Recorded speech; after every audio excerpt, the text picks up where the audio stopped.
In August of 2003, we were given Freddy vs. Jason, one of my absolute favorite movies of all time. The GOAT of horror slashers, Freddy Krueger, going up against arguably the most recognizable horror slasher of all time, Jason Voorhees. I was 2 years old when this came out, and I didn't watch it until years later, obviously, but one of my earliest memories, for whatever reason, is watching the water scene with Jason and Freddy. What Ronnie Yu did with these characters was phenomenal, especially his take on Jason, but the way he decided, you know what, why don't we just go with fire versus water as the motif of this movie? It's just so simple, yet effective, and just such a genius way to frame these guys' stories. The way that both these characters got their highlights pretty equally throughout the movie was just perfection. And it shows how you don't need 3 hours to give characters their fair share of the spotlight, because it's all in the writing and pacing. In the very next year, nearly to the day, in August 2004, we got the first Alien vs. Predator. And for the purposes of this video, we'll just ignore the second one that dropped 3 years later. Yet another meeting of two absolute horror icons with a very solid story told in the movie for what it was. We got to see an interesting group of youth-age predators, or Watya, I will never know how to say that, for the first time on screen hunt a species that isn't humans, that being the xenomorphs from Alien. We even get a cool backstory in the movie about how these two species have a long history against each other. It was a really creative way to tie these two creatures together. Of course, humans come out on top at the end of this movie by the most plot armor contrived way possible, but honestly, we should just expect it at this point. I mean, the same happened with Freddy vs. Jason. But y'all know the title of this video. Alien vs. Predator 2 was dropped back in 2007, but again, for the purposes of this video, that doesn't exist. 2004 was the last time we had a versus movie between horror icons, and can somebody tell me why the hell that's a thing? 2 decades ago. And since then, we've gotten tons of new, genuinely cool horror villains that have been created. Recently, I watched In a Violent Night, which, depending on the type of person you are, the movie's pretty evenly split with the overall opinion on it. After watching it, and even during it as well, it hit me multiple times over how Johnny, the slasher of the movie, is literally just a modern, updated version of Jason Voorhees. Then that got me thinking, well, who's the modern day Freddy Krueger? The closest character to a modern Freddy Krueger I thought would be Pennywise, even though he's created back in the 90s. But then after that, I thought, wait a second. Aside from Mortal Kombat X, which gave us some of the greatest guest fighters of all time, where we got to play as Leatherface and Jason, and of course Alien vs. Predator, in a game that was actually fleshed out and not made in 3 months and put out there for some IP renewal thing. All this led me to the thought,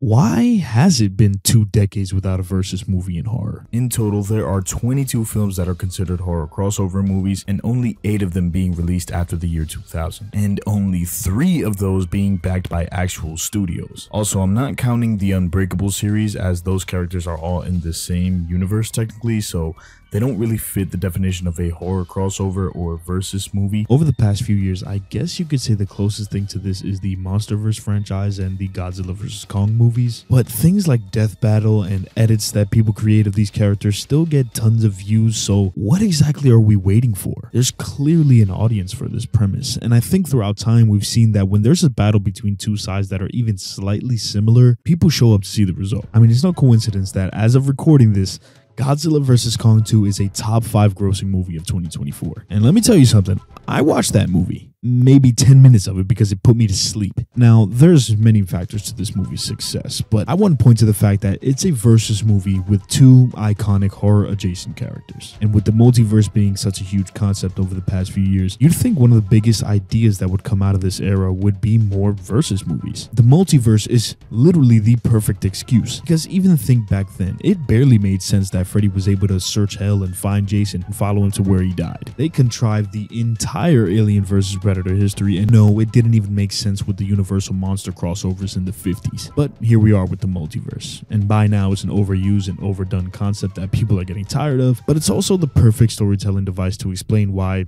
I don't know, Art the Clown ends up in Derry or something. But the underlying issue in all of this should be pretty obvious though, and it's a problem that has affected movies as a whole over the past few years, especially Hollywood. That problem being the unbelievable fear of taking risks. I guess you could say versus movies are a gamble. 2 separate IPs, questionable audience loyalty, and a mostly predictable formula where there's either one of 2 endings for the movie. One, characters team up to fight a bigger threat, having fought one-on-one maybe twice during the whole movie, then they go their separate ways by the end of it, Or 2, a human character ends up breaking the fight and it's revealed that the characters are alive, ending the movie in a stalemate. And also, for the characters that did end up getting versus movies, they already had long established places in horror history. The Nightmare on Elm Street franchise had 7 movies, the Friday the 13th franchise had a whopping 10 movies, Alien had 4 movies, and Predator had 2. They were event films because people who weren't that invested in the horror genre knew these names, just because of how relevant they were in pop culture over the years. I say all this to present the counter, which is the fact that, well,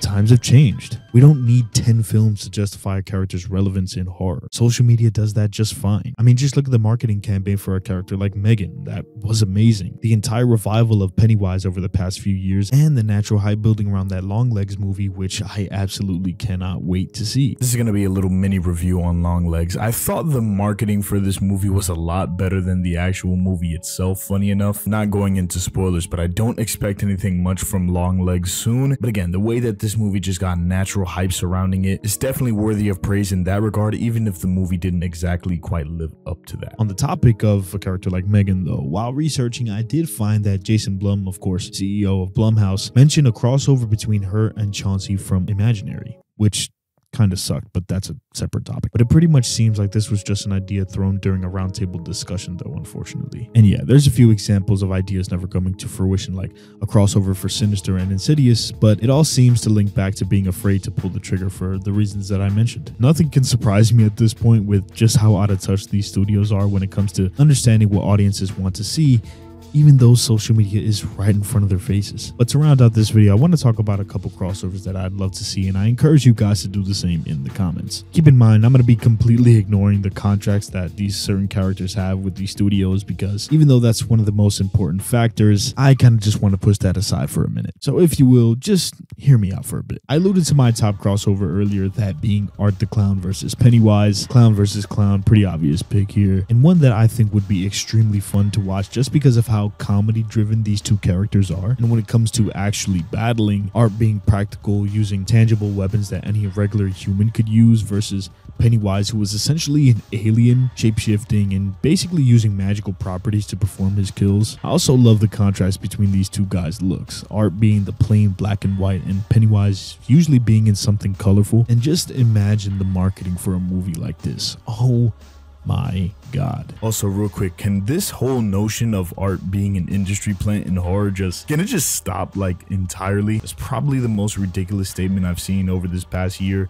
especially with Terrifier 3 on the way. There is a level of gore that the Terrifier movies have reached that not many other horror movies have managed to achieve. They're just good, right? Like Art has so much character and just so much presence on the screen. It's obvious that he was going to be a horror mainstay. From the first movie alone, this guy had a big future. So let's just stop this whole industry plant narrative. Megan versus Chucky is another one that's just a given. You have the old generation versus the new generation. It's literally right in front of your face, and it practically prints money. Chucky, especially with the revival of that fan base with the new show, that's pretty well received so far. And Megan building up her reputation with the sequel coming soon. I really don't know any reasons as to why this right here shouldn't happen. Also, I just recently watched the movie Abigail, and for some reason, the little girl aspect of like Megan versus Abigail kind of sounds cool to me too. So if we don't want to go with Chucky, then let's go ahead and go Megan versus Abigail. I'd be down for that too. For as many groups as we've had in horror, it's still crazy to me that we've never seen two of these groups come together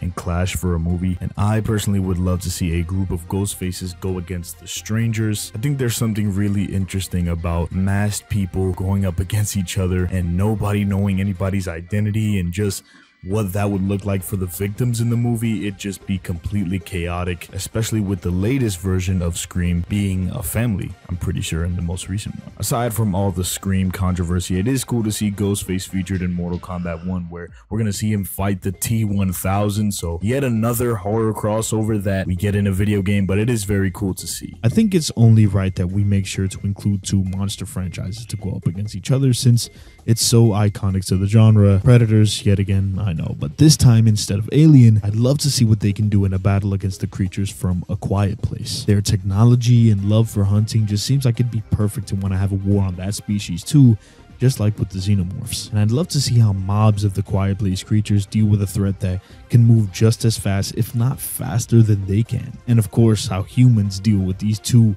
absolute monsters roaming the planet. I think that'd be super entertaining. And finally, I mean, come on now. Michael Myers versus Jason Voorhees. It's literally the easiest answer to this question, I know. But that's all the more reason to make this damn movie happen. There's absolutely no excuse as to why two of the most recognizable horror icons of all time shouldn't be in a film together. I don't care who wins. I don't care about the premise making any logical sense. I just need these two in one frame at the same exact time, and that right there sells tickets for years on end. I know we're kind of ignoring copyright for this section, but the way that Michael Myers has now been used in Fortnite and Call of Duty and like big viral marketing campaigns and stuff like that, it shows that Universal's kind of loosening up their grip on Michael and being a little bit more free with him. So hopefully this is the start of a new beginning for Michael, especially after Halloween ends. I mean, that character just needs an entire revamp at this point, and just a revival, because he really needs it. And seeing him finally in a Versus movie, I think would be just phenomenal for that character. And that's it for now, but let me know some crossovers you'd like to see down in the comment section below, and go ahead and leave your theories as to why some of these crossovers never follow through, or what these studios want to make sure before they can make one happen. Hopefully someone out there sees this video and says, you know what, let's just make a Versus movie. But until then, I hope you enjoyed your stay, and farewell.